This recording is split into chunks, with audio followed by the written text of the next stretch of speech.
সকাল থেকে আমরা যে খবরে নজর রেখেছি গার্ডেন রিচের আপডেটের দিকে, সেই দিকে আরো একবার নজর রাখবো।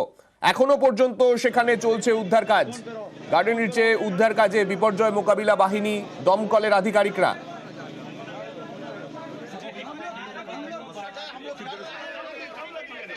গতকাল রাত্রিবেলা থেকেই আমরা সেই আপডেটের দিকে নজর রেখেছি। গতকাল মধ্যরাতে কার্যত তখন এই একটি নির্মীয়মান বিল্ডিং, সেই বিল্ডিং ভেঙে পড়ে এবং পাশের ঝুপড়ির ওপর ভেঙে পড়ায় ব্যাপক ক্ষয়ক্ষতির সম্মুখীন হন আশেপাশে থাকা মানুষজন। ইতিমধ্যেই দুজনের মৃত্যুর খবর এসেছে এবং তার পাশাপাশি একাধিক মানুষ আহত।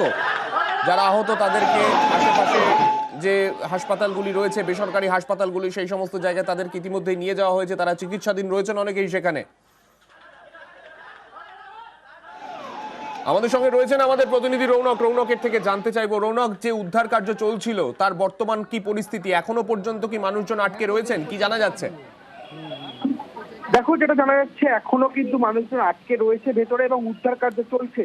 তার মধ্যে বৃষ্টি নেমেছে, অর্থাৎ উদ্ধার কার্যে কিছুটা হলো বেগ পেতে হচ্ছে। এবং কিছুক্ষণ আগে দমকলের ডিজি নিজে সে কথা জানালেন যে উদ্ধার কার্য চললেও বেশ অসুবিধার মুখেও পড়তে হচ্ছে, কারণ যে রাস্তাগুলি সেগুলি কিন্তু অত্যন্ত সংকীর্ণ, এই ঘটনাস্থলে যে রাস্তা, এবং তার ফলে কিছুটা হলেও কিন্তু উদ্ধার কার্যে বেগ পেতে হচ্ছে। এবং কিছুক্ষণ আগে মুখ্যমন্ত্রী মমতা বন্দ্যোপাধ্যায় এখান থেকেই তিনি যারা আহত হয়েছেন তাদের পাশে থাকার বার্তা দিলেন এবং কড়া ব্যবস্থা নেওয়ার কথা জানালেন এই যে অবৈধ নির্মাণ যারা করেছেন তাদের বিরুদ্ধে। এছাড়া প্রায় দীর্ঘ 10 ঘন্টার কাছাকাছি হতে যায় এই উদ্ধার কার্য কিন্তু চলছে। এবং যেটা জানা যাচ্ছে এখনো যেখানে ঘটনাস্থল সেখানে বেশ কিছুজন ফেসে থাকার একটা সম্ভাবনা থাকছে। এবং যে বৃষ্টি নেমে যাওয়ার ফলে কিছুটা হলে কিন্তু উদ্ধার কার্যে বেগ পেতে হচ্ছে। অর্থাৎ এই উদ্ধার কার্য চলার ফলেও আদৌ ভেতরে কেউ আছে কিনা সেটা কিন্তু নিশ্চিত করা যাচ্ছে না, কিন্তু একটা সম্ভাবনা রয়েছে, যেহেতু ওখানে যে ঘন বসতিপূর্ণ এলাকা, এখানকার স্থানীয় বাসিন্দারা রয়েছেন। স্থানীয় মানুষ যাদের কথা তুমি বলছো তারাও যথেষ্ট আতঙ্কে রয়েছেন এই গোটা ঘটনায়। অনেক জোর আওয়াজ আসছে। আওয়াজ আসবার পরে 11:30টার সময় আমরা দেখছি কি সব বাইরে এসে গেছে লোকগুলো। গিয়ে দেখলাম কি পুরো বাড়িটা পড়ে গেল। টালি বাড়ি ছিল একটা, ওর উপরেই सब पड़ गया। वो 5 जन सीढ़ी चढ़ रहा था ऊपर 11:30 बजे। बस उसी टाइम में तो जो है कि ये 12:55 में पौने 12 ফোন করছে ভেতর থেকে কি আমি ভেতরে আছি, একটু আমাকে বার করো। হ্যাঁ হ্যাঁ, অনেকজন খুঁজেছে কিন্তু পাইনি জানো না, অনেকজনকে তো তুলে তুলে নিয়ে গেছে।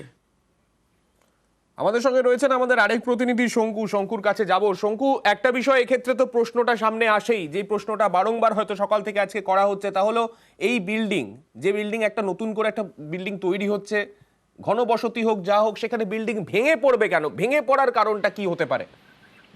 দেখো, ভেঙে পড়ার মূল কারণ যেটা আমরা প্রথম থেকে জানতে পারছি, এলাকার মানুষজন ওটাকে জানতো জলা হিসাবে। অর্থাৎ ওটা জলাভূমি ছিল, ওখানে বড় পুকুর টাইপের ছিল। সেই পুকুর ভর্তি করে এক এক করে ওখানে বাড়ি হয়েছে। তার সঙ্গে একজনের বাড়ি ছিল, সে সেদিকে প্রমোটিং এ দিয়েছে। আর সেই প্রমোটিং দেওয়ার সময় অর্থাৎ যতটুকু জায়গার উপর প্রমোটিং হয়েছে সেই জায়গাটুকু, অর্থাৎ যে রাস্তা, এত সংকীর্ণ রাস্তা এবং অতটুকু জায়গার উপর স্ট্রেট 5 তলা হওয়া কোনোদিন সম্ভব নয়। অর্থাৎ ওখানে যেটা 5 তলা করতে গেলে পৌর নিয়ম অনুযায়ী তাকে সয়েল টেস্ট করতে হয়, তাকে ওখানে সামনে কিংবা পেছনে চারদিকে জিনিসটা ছাড় দিতে হয়। উপরন্তু একটা বড় রাস্তা দেখাতে হয়, অন্ততপক্ষে 16 থেকে 20 ফুটের রাস্তা দেখাতে হয়। এখানে কিন্তু সেসব কিছু দেখানো হয়নি। এবং যে মাটির উপর ওটাকে তৈরি করা হয়েছে সেই মাটিটা নরম ছিল বলে যতটুকু আমরা জানতে পারছি, যার ফলে কিন্তু প্রথমেই বিল্ডিংটি বসে যায়। বসে প্রথমে বাঁ দিকে হেলে গিয়ে একটা বিল্ডিং এ ধাক্কা লেগে আবার উল্টে সেটা কিন্তু ব্যালেন্স না রাখতে পেরে বিল্ডিংটি হুড়মুড়িয়ে পড়ে যায় এবং পাশে যে বিল্ডিং টালির বাড়ি ছিল সেই টালির বাড়ির উপর কিছু অংশ পড়ে যাওয়ার ফলে সেখানকার মানুষের ক্ষতিগ্রস্ত হয়। অর্থাৎ ইললিগ্যাল বিল্ডিং, অর্থাৎ এখানে শুধু একটা ইললিগ্যাল বিল্ডিং নয়, এখানকার মানুষজনদের কথায় যে এখানে ইললিগ্যাল প্রমোটিং দিনের পর দিন চলে। এখানকার মানুষজন প্রতিবাদ করতে গেলে তাদের উপর আক্রমণ করা হয়। যেটা ফিরাদ হাকিম বলেছেন এবার তাদের এটা নিয়ে নজরদারি বাড়াতে হবে। তবে এলাকার মানুষ অনেকটা আশ্বস্ত হয়েছেন, কিন্তু এর আগেও আরো নজরদারি বাড়ানোর কথা বলা হয়েছিল, তাতেও যে কোনো লাভ হয়নি। সেটা কিন্তু আজকের গতকালে রাত্রেবেলায় বিল্ডিং পড়ে যাওয়ার একটা বড় প্রকৃষ্ট উদাহরণ হিসেবে এলাকার লোকজন মনে করছেন। এবং এই বিল্ডিং যে ভেঙে পড়লো তার পেছনে বড় কারণ এই বিল্ডিং পুরোপুরি অবৈধ ছিল, সে কথা কিন্তু স্বীকার করেছেন কলকাতার মেয়র ফিরহাদ হাকিমও সকালবেলা কি বলেছেন, তিনি কি ব্যবস্থা নেওয়ার কথা বলেছেন শোনাবো। এই বাড়ির প্ল্যান থাকতে পারে না, যারা করেছে তাদের আইন অনুযায়ী ব্যবস্থা হবে, এটা এরপরে দেখবো, আগে রেস্কিউটা হয়ে যাক। যে বাড়িটা কোলাপস করেছে তার তলায় বাড়ি ছিল, আমাদের টালি বাড়ি, আমাদের ভিকটিমগুলো সব টালি বাড়ি, মানে একজনের পাপে আরেকজনের হলো। লিগালি এই এত বড় বাড়ি এই পাতলা গলিতে হয় না। আমি পুলিশকে বলেছি যে প্রমোটার তাকে ইমিডিয়েট অ্যারেস্ট করতে, আইনত যা ব্যবস্থা হবার নিশ্চিতভাবে হবে। একটার পর একটা বাড়ি না, এটা একটা হয়েছে নিশ্চিতভাবে পৌরসভায়, যেটা আমরা অফিসিয়ালি অ্যাকশন নেব, আইন অনুযায়ী যা যা ব্যবস্থা করা সেগুলো আমরা করব। আমি শঙ্কুর কাছে আরো একবার যাব। শঙ্কু, এক্ষেত্রে অনেকগুলো প্রশ্ন সামনে আসছে। প্রথমত, তুমি একটু আগে যেটা বলছিলে, স্থানীয়রা যেটা জানিয়েছেন, এটা একটা জলাভূমি ছিল, জলাভূমিটাকে প্রথমত ভরাট করা হলো, সেটা 1 নম্বর। 2 নম্বর হচ্ছে সেই জলাভূমি ভরাট করে একটা বিল্ডিং, এত বড় বিল্ডিং সেখানে দাঁড়িয়ে গেল, যেটা পুরসভার কথায় অবৈধ বিল্ডিং এত তাড়াতাড়ি উঠে দাঁড়িয়ে পড়লো সেখানে, কিন্তু আশেপাশ থেকে পুরো প্রতিনিধি বা যারা পুরসভার আধিকারিকরা রয়েছেন কোনো রকম ভাবে তাদের নজরদারিতে বিষয়টা এলো না। দেখো, এখানে যারা পুরো প্রতিনিধি 2-1 ছিলেন তারা আমাদের ক্যামেরায় বলতে রাজি হননি, কিন্তু তারা অনেকেই বলছেন যে আমরা জানতাম না যে এ ওর দিকে ঠেলছে, ও ওর দিকে ঠেলছে। সব থেকে বড় কথা হচ্ছে, একটি ওয়ার্ড যিনি জনপ্রতিনিধি তিনি যদি এই অবৈধ প্রমোটিং সম্বন্ধে না জানতে পারেন যে 5-6 মাস ধরে, অর্থাৎ 6 মাস ধরে এই বিল্ডিংটি তৈরি হচ্ছে, এক করে 5 তলা অব্দি উঠলো, সেটা যদি তিনি জানতে না পারেন তাহলে তার জনসংযোগ নিয়েও কিন্তু যথেষ্ট প্রশ্ন ওঠে।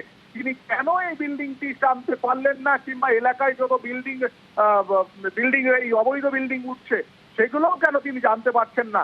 তবে এগুলো নিয়ে নজরদারির কথা বলা হলো। যদিও তুমি যে কথা বললে, অর্থাৎ জনপ্রতিনিধির দিকে যে কথাটা বললে, মেয়রকেও যখন এই প্রশ্নটা করা হয়েছিল, মেয়র তিনি বলেছিলেন যে জনপ্রতিনিধি নয়, এটা দেখার কথা পুরো আধিকারিকদের। কি বলেছিলেন তিনি, শুনুন।